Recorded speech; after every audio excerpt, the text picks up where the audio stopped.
I live in Cape Town, but I'm currently in Johannesburg for Yom Tov, which is significantly more dangerous, and there's an average of, 130 murders and attempted murders a day in South Africa.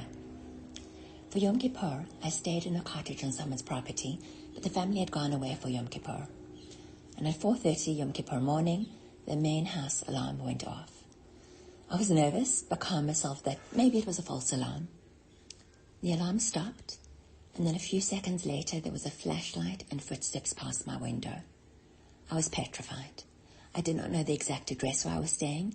I did not know the phone number of the Jewish security organizations in Johannesburg, and phoning the police in South Africa is a waste of time. Was I absolutely terrified? Of course I was. We've just spent the Aseret Yemei Tshuva asking for life.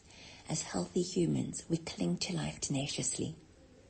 But what got me through that frightening ordeal until it got light and they would have left was knowing that this too is God. This too is good. In this week's Parsha it says, "See now that I myself, ani in Hebrew, am the one who, in Hebrew, so it's ani hu, there is no other God with me. I cause death and I bring life. I strike and I heal. There is no one who can save from my hand." And we know that the Torah is succinct. There are no unnecessary letters, never mind words. So why does the pasuk repeat the word ani, I, twice? Wouldn't it have been enough to say it once? The Kli Yakar explains that the Torah is rejecting a fundamental mistake that people have made for centuries. The belief that there are two powers running the world, one that gives good and one that brings evil. Our pasuk is declaring the opposite. The same God who brings illness is the God who heals. The same God who ends life is the God who gives life. There are not two domains. There is only one. Ani hu. I alone.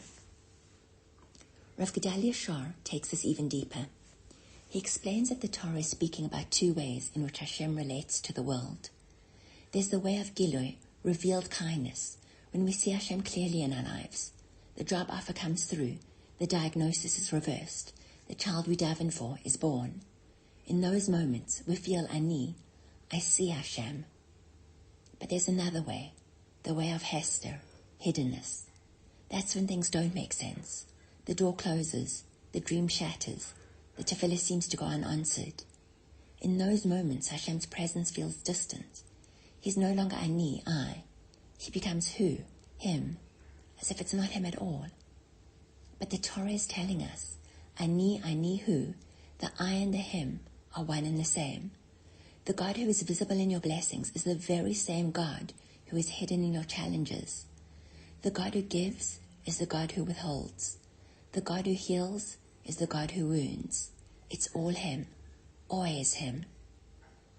On Yom Kippur, we confess to the sin of Timhon Levav, of being confused in the heart. What does that mean? It means that when Hashem hid himself, we doubted whether we were still there. We saw the who and forgot the ani.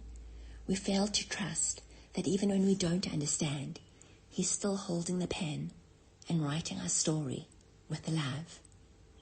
But now as we step into Sukkot, the season of our dry, Hashem gives us the gift of perspective. Sitting under the shade of the sukkah, exposed to the elements, we are reminded that we are never exposed to randomness. We are sheltered, always, by the same loving hand. The storms and the sunshine, the joy and the pain, the seen and the unseen, they all come from the same source. And when we truly internalize that, when we can say ani hu, even in the moments of hiddenness, then we discover a deeper kind of simcha, a joy that isn't dependent on everything going our way, but on knowing that we are never alone. Just a P.S. I later found out that the footsteps in the flashlight was actually CAP, a private security company who had access to the property, and when they got the alarm alert, had come to check that everything was okay. Good Shabbos and good Yom Tov, and may this Sukkot bring us the clarity, comfort and joy of seeing Hashem's hand everywhere.